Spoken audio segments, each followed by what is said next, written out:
Well, just a few hours ago, following dramatic negotiations and a record-breaking speech by House Democrat Minority Leader Hakeem Jeffries to delay the final vote, the House did what many thought could not be done before the self-imposed July 4th deadline. It passed the Senate version of its one big, beautiful bill. All but two Republicans voted for the legislation, while all Democrats voted against it. However, along the way, intense negotiations brought some side agreements that made the bill more palatable. Here to discuss this, Phil Wegmann, who is the White House correspondent for Real Clear Politics. Phil, welcome back to Washington Watch. Thanks for joining us. Thank you for having me. So a lot has happened over the last 36 hours. Actually, if you go back to the Senate passing this, it's been an intense week in Washington. Give us a sense of how things have unfolded from the White House perspective. Well, from the White House perspective, the most valuable player here is probably Speaker Mike Johnson. He's got to be the MAGA point guard because he got this thing across the finish line. I'm mixing my metaphors here, but you get the point. I mean, even President Trump and Vice President Vance, they were not certain that this would get passed out of the House ahead of this 4th of July deadline. There was a lot of consternation. There were a lot of members who said that this thing was unpalatable. They couldn't do it. And in the end, rather than the Obamacare repeal failure that I think defined the first year of Trump's first term in office, instead, he gets to put his signature to something that really does make good on the promises that he made on the campaign trail. And there was some, as I mentioned, some intense negotiations between the White House directly, the president himself rolling up his sleeves, getting into these conversations. Of course, I think this is where the president, he kind of relishes the negotiations aspects of this. But in the end, people come away happy. I mean, it's almost like buying a new car. You know, you feel like you got a deal on both sides. The conservatives did not like the bill that came over from the Senate. No one wanted it to go back to the Senate because who knows what would have come back if it came back. This was a win-win for everybody. Yeah, I mean, certainly the spending levels in here would probably give Dave Ramsey a heart attack. It's not exactly the most fiscally conservative package that Congress has ever put forward. But to your point, there were intense negotiations, and a lot of these House Freedom Caucus members who said that they were a no, in the end, they folded. The narrative right now is that they didn't get anything. But I think that you're really putting your finger on the main issue, which is that there were a number of side deals. And my suspicion is that we're going to learn a lot more about those. What I mean by that is different ways that the president can execute some of the things in this law. I'm still checking with my sources. I'm trying to run this down. But I think there are some things that are going to make conservatives happy. Otherwise, though, I mean, the White House is thrilled. The one big beautiful bill, now they're calling it the bridge to the golden future. And Caroline Leavitt told us just a little while ago, this was an encapsulation of Trump's entire agenda. Well, Phil, I can assure you that in the days ahead, you will see that the Freedom Caucus guys didn't fold. In fact, we're going to be talking with Eric Burleson a little bit later. There were what I would describe as conservative offsets that the executive branch can do through policy that were kind of offsetting the amended aspects of the bill from the Senate that made the bill kind of unpalatable to conservatives. For instance, the Planned Parenthood defunding went from 10 years down to 1. Transgender funding was completely out. So those were a part of those intense conversations, and I think, as you said, that information will be coming public a little bit more in the days ahead. But this does really cement the president. I mean, so this has been the focus since January. Now it's across the line, 6 months. What does this set the stage for next? I think this sets the stage for his legacy. I don't mean that as a cop-out answer here, but compare where we are today from where we were in 2017, when there was a very tense standoff with North Korea, when Obamacare repeal was faltering in the Senate and would eventually fail there, and when Donald Trump was really bedeviled by the Mueller investigation.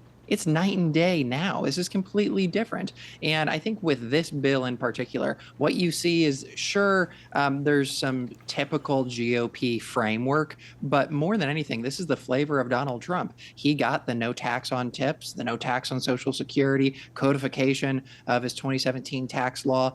There's border security funding in here.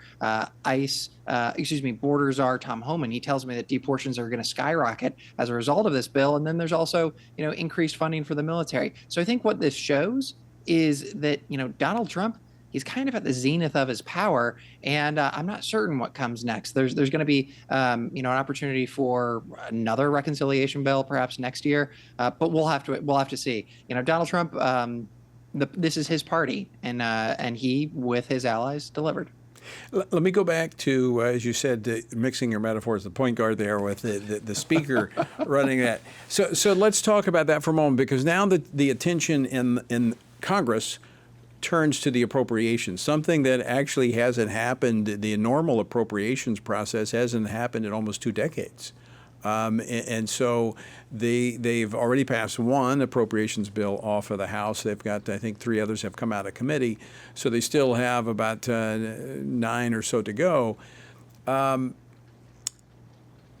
we going to see, that happen in Congress, where fiscal responsibility policy comes back into play through that normal process? Perhaps. I mean, Congress really does enjoy their end of the year omnibus and omnibus bills. Generally, when there's a deadline, that's when the work gets done. But, to your point about Speaker Johnson, he was able to get this bill finished when there was an arbitrary deadline. The 4th of July is just something that Donald Trump wanted. If the House failed, if a number of these holdouts didn't switch their vote, I mean, it would have been a delay. It would have been a setback and a disappointment for the White House, certainly, but they would have had another bite at the apple. I think that with a funding package at the end of the year, typically when it bumps up against the Christmas holiday, that's much more of a do or die situation. And, I'm not certain if some of these fiscal conservatives are going to be even more aggressive. Certainly, they're going to have an incentive when they see in the press that a lot of people are saying that they didn't actually get anything. But I think to your point a moment ago, that the implementation is crucial here. Maybe that lights a fire underneath them. We'll see. But the closer you get to the end of the year, the closer these guys are thinking about campaigning for re-election. This was the big lift, and they accomplished what they wanted to. It certainly was. The other aspect you have on appropriations, which is going to make it difficult, is you have to reach the 60-vote threshold in the Senate. You pointed again to Mike Johnson. How did John Thune, as the Senate leader, the majority leader in the Senate, how did he do? I think that he looked at the same thing that haunts Johnson. I mean, Johnson is haunted by the failure of Obamacare in 2017. And this time around, Thune clearly made a calculation that wasn't going to happen. There was a lot of wrangling with the moderates and conservatives, but he got this thing across the finish line. Not to detract from Leader Thune's accomplishment here, but I think that every senator wants to grow up and be president, and they're all sort of in their own silos. Johnson was confronting the House Freedom Caucus, who was promising to vote as a bloc. In this case, I think the big difference between past legislative fights with Trump and the One Big Beautiful Bill is he really has remade the Republican Party in his image. And some of these folks who were roadblocks last time around, like a Mitt Romney or, Jeff Flake, those guys are gone. The Republican Party has transformed really in Trump's image. Interesting point. I think you're right. Phil, we'll just have about 2 minutes left. I want to shift to next week after the 4th of July break. By the way, I hope you have a great 4th of July.